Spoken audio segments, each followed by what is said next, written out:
Serangan demi serangan terus dilancarkan Israel di jalur Gaza. Sejumlah ledakan terjadi pada Rabu dini hari waktu setempat.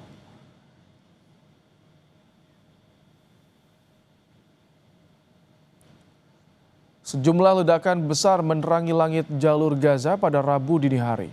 Meski demikian, belum ada laporan korban maupun kerusakan akibat ledakan tersebut. Menurut Kementerian Kesehatan Gaza, sejak Oktober 2023, lebih dari 55.300 warga Palestina tewas. Lebih dari separuhnya adalah wanita dan anak-anak.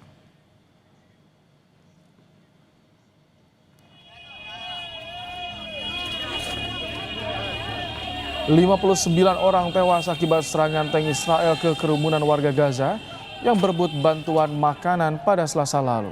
Sekjen PBB mengutuk insiden tersebut dan meminta investigasi independen segera dilakukan. Insiden tragis kembali terjadi di tengah upaya warga Gaza memperoleh bantuan makanan. 59 orang tewas dan 221 orang luka-luka.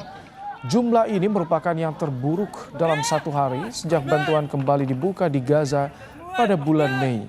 Menurut Kementerian Kesehatan Palestina, 397 warga Palestina kehilangan nyawa sejak Mei. Banyak di antara mereka adalah warga yang sedang menunggu pembagian bantuan makanan. Sekjen PBB mengutuk insiden ini dan meminta segera dilakukan investigasi independen.